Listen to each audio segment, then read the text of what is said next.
देखो, टॉपिक का नाम है बेटे कार्डियोवैस्कुलर डिसऑर्डर्स।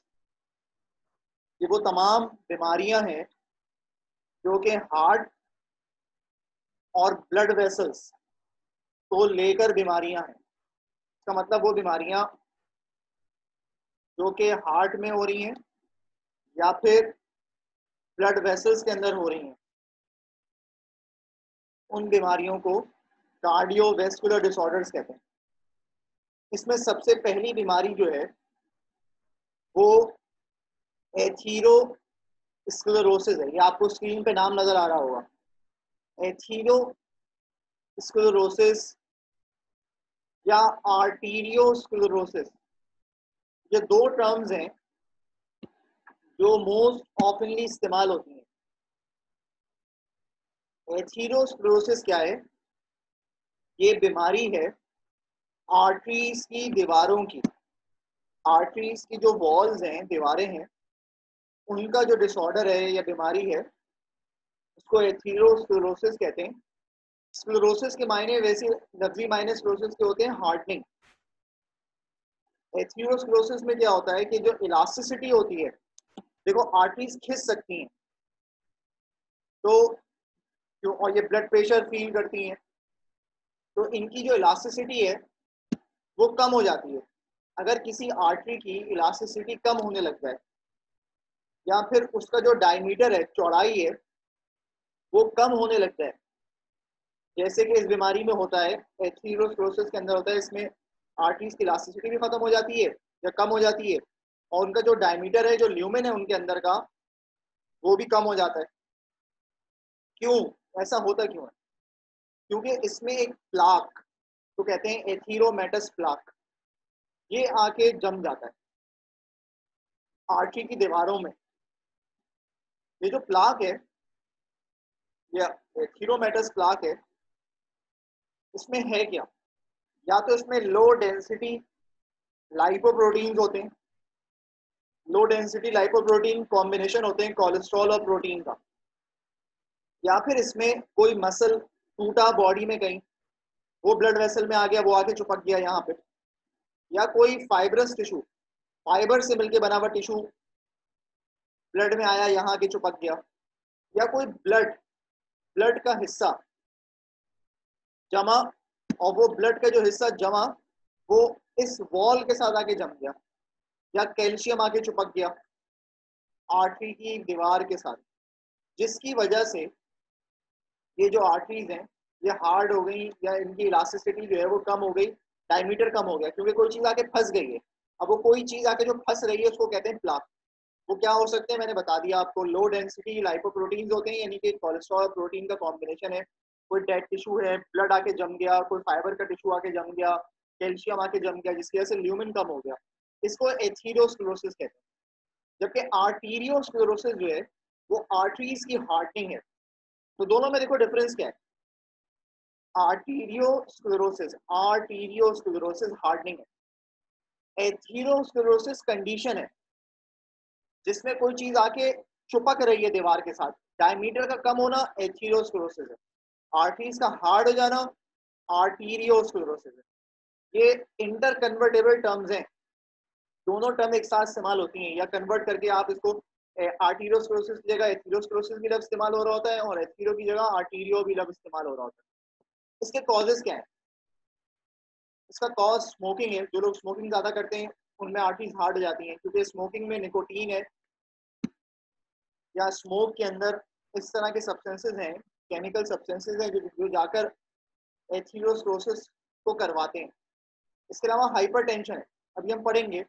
हाइपरटेंशन की वजह से एथीरोस्क्लेरोसिस हो जाता है, क्योंकि ब्लड प्रेशर इंक्रीज हुआ हुआ होता है।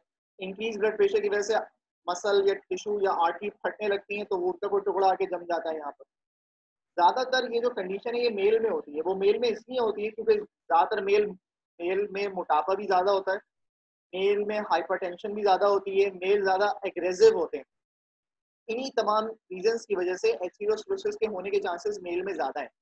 इसके अलावा डायबिटीज जिन लोगों को हो, उन लोगों को ज्यादा होने के चांसेस है। जो फिजिकली इनएक्टिव लोग हैं, फिजिकली इनएक्टिव लोग का मतलब जो हिलते नहीं है, ये वो लोग जो एक गिलास पानी देने वाले लोग, मतलब हिड़ेंगे नहीं, एक गिलास पानी लेके भी आप इनको लाके दें, ये खुद पी भी नहीं सकते, इनका बस नहीं चलता कि इनके मुंह में चमचे से उलटते हैं आप, ठीक, और इनको खिला के कमर चलाते हैं आप इनकी। मतलब ऐसे फिजिकली इनएक्टिव लोग जो ज़्यादा चलते नहीं है, जितना खा रहे हैं उतना बर्न नहीं कर रहे, उन लोगों में इसके होने के चांसेस ज़्यादा हैं। इसके अलावा जो आर्टीरियोस्क्लेरोसिस है उसकी 3 टाइप्स हैं। आर्टीरियोस्क्लेरोसिस की 3 टाइप्स हैं। एक टाइप जो है उसको कहते हैं एथीरोस्क्लेरोसिस, आर्टीरियोस्क्लेरोसिस की ही टाइप है एथीरोस्क्लेरोसिस, जिसके बारे में मैंने ऊपर बता दिया आपको। एक है आर्टीरियोलोस्क्लेरोसिस और एक और टाइप है, इसका नाम है मॉन्की बर्ग मीडियल कैल्सिफिक स्क्लेरोसिस। ये आर्टीरियोस्क्लेरोसिस की 3 टाइप है जो यहाँ नीचे लिखी हुई नजर आ रही है आपको सबसे बॉटम में। ये आर्टीरियोस्क्लेरोसिस की टाइप है, एथीरोस्क्लेरोसिस, आर्टीरियोलोस्क्लेरोसिस और मॉन्की बर्ग मीडियल कैल्सिफिक स्क्लेरोसिस। ये तीनों टाइप्स बेटे, इसमें से एथीरोस्क्लेरोसिस तो है बुक में, बाकी की जो 2 टाइप्स है वो नहीं है बुक में। तो इसकी डेफिनेशन सुन लो। ये जो आर्टीरियोलोस्क्लेरोसिस है, ये आर्टरीज का हार्ड हो जाना है या उनके डायमीटर का कम हो जाना है। कौन सी आर्टरीज का? वो आर्टरीज जो साइज में बहुत छोटी हैं, मतलब कैपिलरीज हैं, आर्टीरियोल्स हैं, उनका हार्ड हो जाना, उनकी इलास्टिसिटी का खत्म हो जाना या उनके नैरोइंग हो जाना, ये आर्टीरियोलोस्क्लेरोसिस कहलाता है।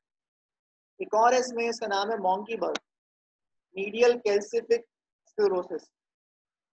ये भी आर्टरीज का हार्ड हो जाना है या नैरो हो जाना है, लेकिन ये वो आर्टरीज हैं जो कि मसल्स के अंदर है।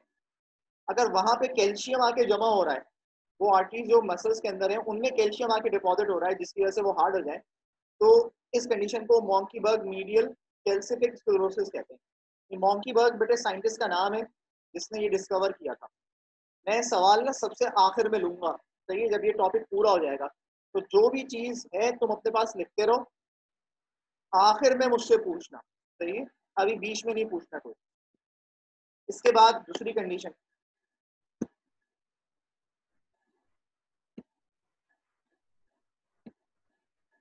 दूसरी कंडीशन बेटे ये है हाइपरटेंशन। हाइपर का मतलब होता है इंक्रीज। इंक्रीज क्या चीज होना? ब्लड प्रेशर का बढ़ जाना। ये जो ब्लड प्रेशर है हमारा, ये होता क्या है, कितना प्रेशर ब्लड लगा रहा है on to the walls of blood vessels, इसको ब्लड प्रेशर कहते हैं।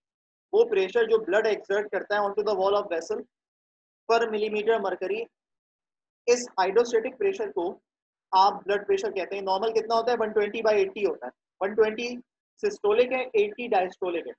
सिस्टोलिक और डायस्टोलिक क्या होते हैं मैंने पिछली क्लासों में बता दिया था आपको। तो अगर किसी भी इंसान का ये ब्लड प्रेशर 120/80 से ज्यादा आ रहा है तो हम कहते हैं इसको हाई ब्लड प्रेशर है या हाइपरटेंशन। और अगर किसी का कम आ रहा है इससे, तो उसको कहते हैं हम इसको लो ब्लड प्रेशर है। 120/80 से कम लो ब्लड प्रेशर, 120/80 से ज्यादा हाई ब्लड प्रेशर। यहाँ पे लफ्ज लिखा, डिफाइन किया, mean arterial pressure higher than 110 millimetre mercury under resting condition is called hypertension. Mean arterial pressure ये होता है कि आपने मीन निकाला। अब आपको मीन निकालना आता होगा बेटे, 2-3 वैल्यूज को सम करो और डिवाइड करो उतने ही से। अगर 3 वैल्यूज है तो 3 से डिवाइड करो, 2 है तो 2 से डिवाइड करो। तो अगर किसी का मीन आर्टीरियल प्रेशर, मतलब सारी आर्टरीज में जो प्रेशर है उसको कंबाइन करने के बाद उतने ही नंबर से डिवाइड किया आपने, तो ये 110 मिलीमीटर मरकरी से ज्यादा आ रहा है ड्यूरिंग रेस्टिंग कंडीशन, जब आप बैठे में कोई काम नहीं कर रहे, तो इस कंडीशन को हाइपरटेंशन कहते हैं। या इसको और आसान अल्फाज में, अगर डायस्टोलिक प्रेशर 90 मिलीमीटर मरकरी है या इससे ज्यादा और सिस्टोलिक प्रेशर 135 से 140 मिलीमीटर मरकरी है या इससे ज्यादा, इस कंडीशन को हाइपरटेंशन कहते हैं। डायस्टोलिक 90 या 90 से ज्यादा, सिस्टोलिक 135/140 या इससे ज्यादा, तो ये हाई ब्लड प्रेशर कहलाता है या हाइपरटेंशन कहलाता है।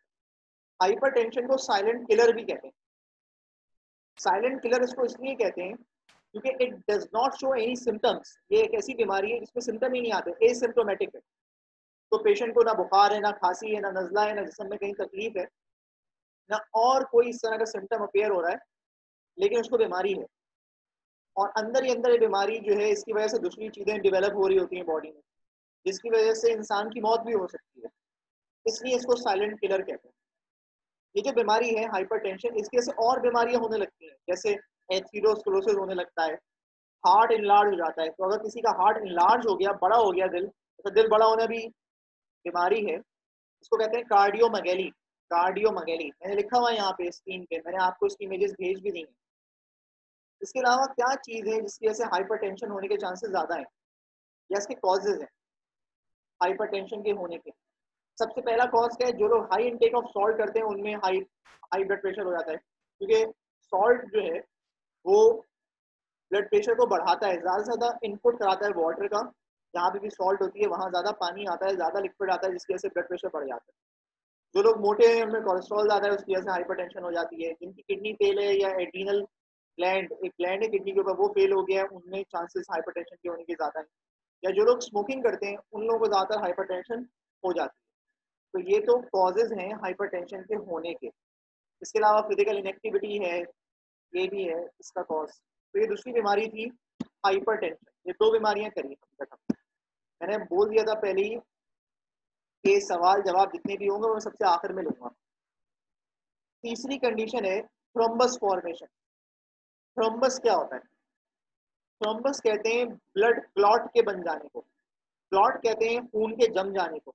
तो अगर किसी की ब्लड वेसल के अंदर, जैसे मैंने यहाँ डायग्राम बनाई, ये ब्लड वेसल है, इसके अंदर कोई खून आके जम गया ब्लड वेसल की दीवार के साथ, जो उसकी इनर मोस्ट लेयर है।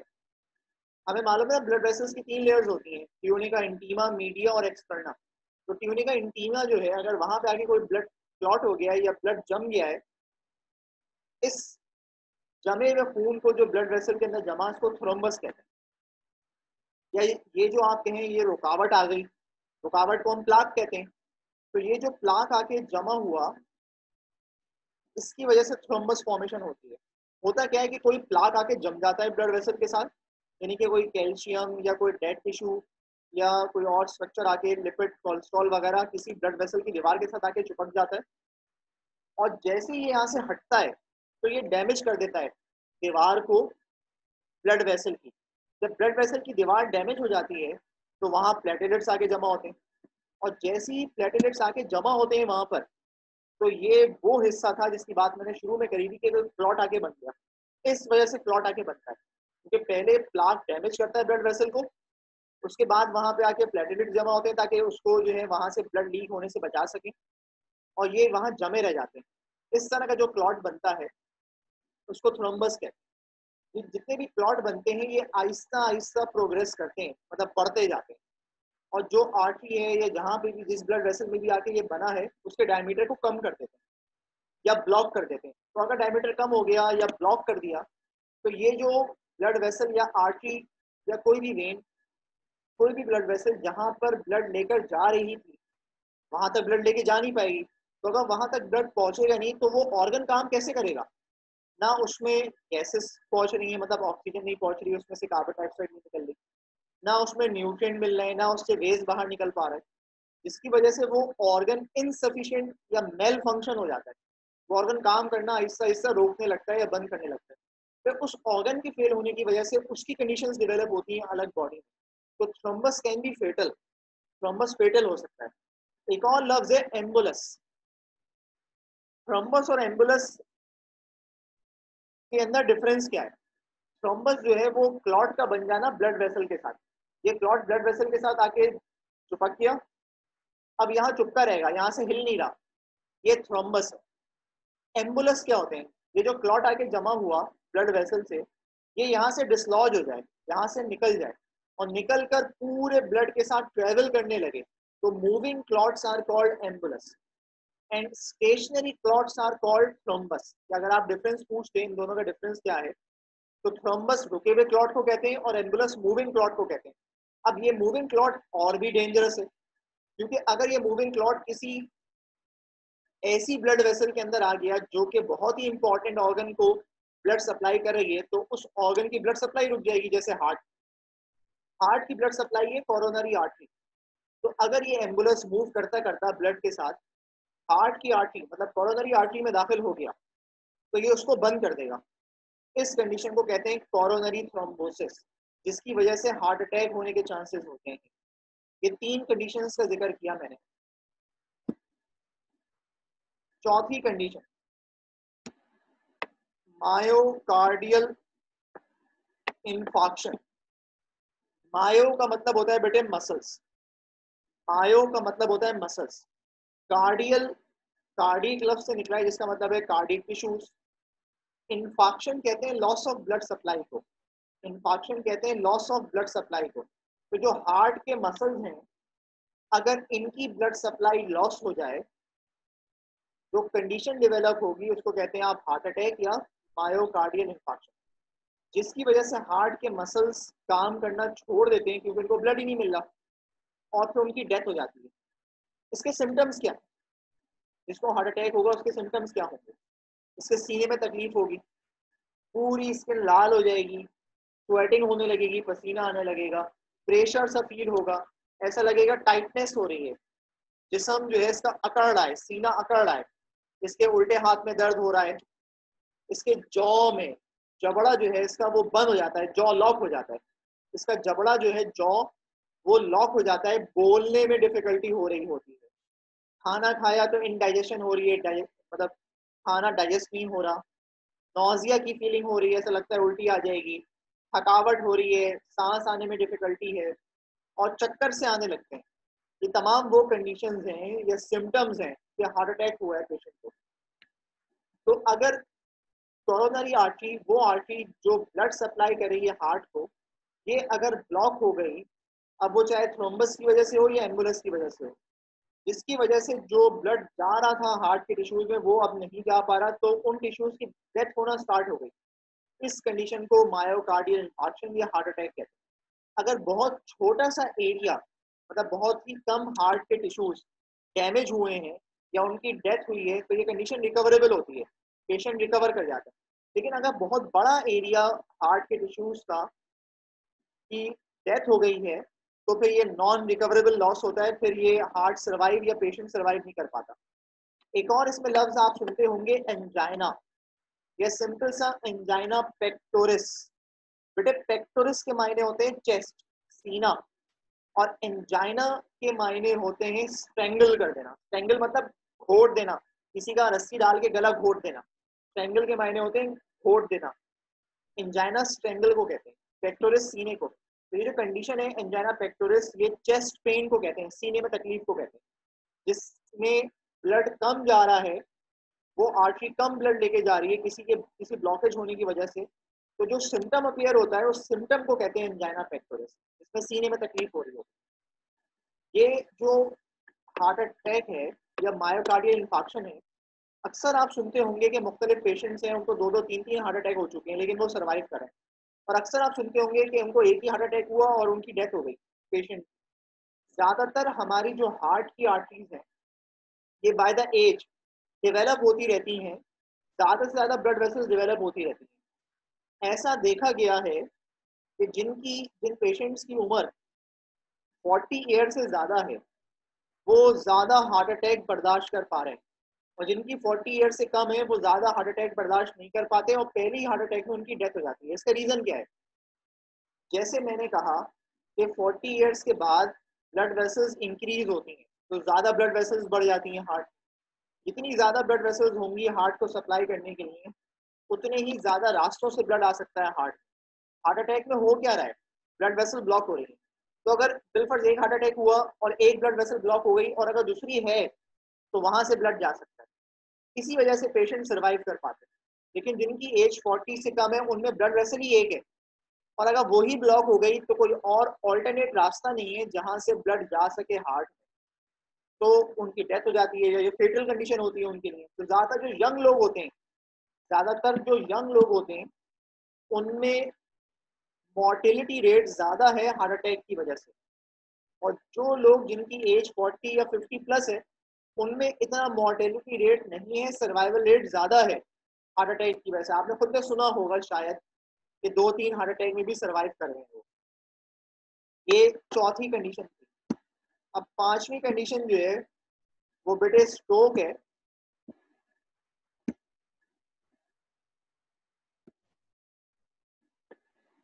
स्ट्रोक क्या चीज है? स्ट्रोक कहें या पैरालिसिस कहें, एक ही बात है।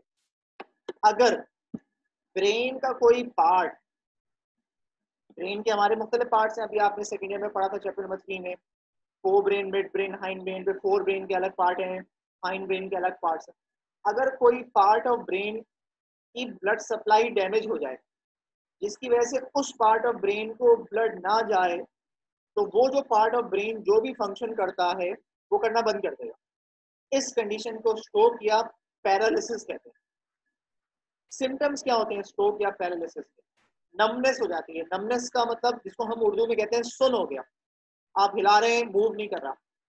कमजोरी हो जाती है, चेहरे में कमजोरी है, मसल नहीं मूव कर पा रहे हैं चेहरे के सही, हाथ के मसल मूव नहीं कर पा रहे, पाँव के मसल मूव नहीं कर पा रहे, बॉडी के मसल मूव नहीं कर पा रहे। पेशेंट कंफ्यूज है कि क्या करे। इसके अलावा बोलने में बोला नहीं जा रहा सही, समझा नहीं जा रहा सही, मुंह से अल्फाज नहीं निकल रहे सही, खाना निगल नहीं पा रहे हैं सही, होठ जो है ये बंद नहीं हो रहे हैं या खुल नहीं रहे हैं सही तरीके से, देख नहीं पा रहे सही तरीके से। ये जो कंडीशंस हैं, ये सिम्टम्स हैं सारे, ये इस पेशेंट को स्ट्रोक हुआ है। अब इसकी टाइप्स हैं बेटे स्ट्रोक्स की। एक टाइप तो पैराप्लीजिया है और एक क्वाड्रीप्लीजिया है। पैराप्लीजिया हाफ बॉडी पैरालिसिस होता है और क्वाड्रीप्लीजिया टोटल बॉडी पैरालिसिस होता है। अब हाफ बॉडी और टोटल बॉडी में फर्क क्या है कि एक साइड ऑफ द बॉडी अगर अफेक्टेड है, मतलब राइट आर्म और राइट लेग, ये हाफ बॉडी है। टोटल बॉडी क्या है? दोनों हाथ दोनों पाँव, मतलब पेशेंट जो है बिल्कुल सीधा हो गया, फ्लैट, वो हिल ही नहीं पा रहा, ये क्वाड्रीप्लीजिया है। तो अगर दोनों साइड्स ऑफ बॉडी राइट और लेफ्ट अफेक्टेड है तो quadri. Only one side is affected, either it would be right और इट वुड बी लेफ्ट, तो इट विल बी पैराप्लीजिया। कुछ और टाइप्स भी हैं, ये किताब में नहीं है। एक टाइप है स्कीमिक स्ट्रोक, एक है हेमरेजिक स्ट्रोक और एक है ट्रांजिएंट स्कीमिक अटैक। ये जो स्कीमिक स्ट्रोक है, ज्यादातर पेशेंट्स को 80% पेशेंट्स को स्कीमिक स्ट्रोक्स होते हैं। स्कीमिक स्ट्रोक का मतलब ये होता है कि कोई क्लॉट आकर फंस गया, कोई ऑब्स्ट्रक्शन हो गई है। ऑब्स्ट्रक्शन मतलब रुकावट हो गई है ब्लड वेसल में, वो ब्लड वेसल जो ब्रेन की किसी पार्ट को ब्लड सप्लाई कर रही है, इसकी वजह से स्ट्रोक हुआ, तो वो स्कीमिक है। हेमरेजिक का मतलब कि कोई आर्टरी जो ब्रेन के किसी पार्ट को सप्लाई कर रही है वो फट गई, जिसकी वजह से स्ट्रोक हो गया। और ट्रांजिएंट का मतलब होता है टेम्पररी तौर पे कोई ऑब्स्ट्रक्शन हुई और फिर वो हट गई, उसकी वजह से स्ट्रोक हो गया। तो ये तीन तरह के स्ट्रोक्स होते हैं, स्कीमिक, हेमरेजिक और ट्रांजिएंट। स्कीमिक का मतलब ये होता है कि कोई परमानेंट ऑब्स्ट्रक्शन हो जाए, हेमरेजिक का मतलब कोई आर्टरी फट जाए, और ट्रांजिएंट स्कीमिक का मतलब कोई टेम्पररी क्लॉट आके फंसा, जिसकी वजह से टेम्पररी तौर पे ब्लड नहीं गया ब्रेन के किसी पार्ट में और वहां पे स्ट्रोक हो गया। इसके अलावा ये जो स्ट्रोक होते हैं, ये इससे किस तरह बच सकते हैं आप? बैलेंस डाइट इस्तेमाल करके बच सकते हैं। बैलेंस डाइट का मतलब ये, ना ज़्यादा तेल वाली चीज़ें खाएं, ना ज़्यादा गोश्त का इस्तेमाल करें, मुनासिब तरीके से गोश्त और फलों और सब्जियों का इस्तेमाल करें। फिजिकली एक्टिव हो, रोज़ाना जो है आधे घंटे के लिए ब्रिस्क वॉक करें, आप चलें, ज़्यादा चलें। हम तो बेटे बिल्कुल ही ढीले हो गए ना, चलते भी नहीं है। बहुत सारे लोग तो सोने की दुकान पे भी दही लेने जाते हैं तो वो बाइक पे जाते हैं। तो ये इतना इतना ज़्यादा फिजिकल इनएक्टिव होने की वजह से भी स्ट्रोक हो जाता है।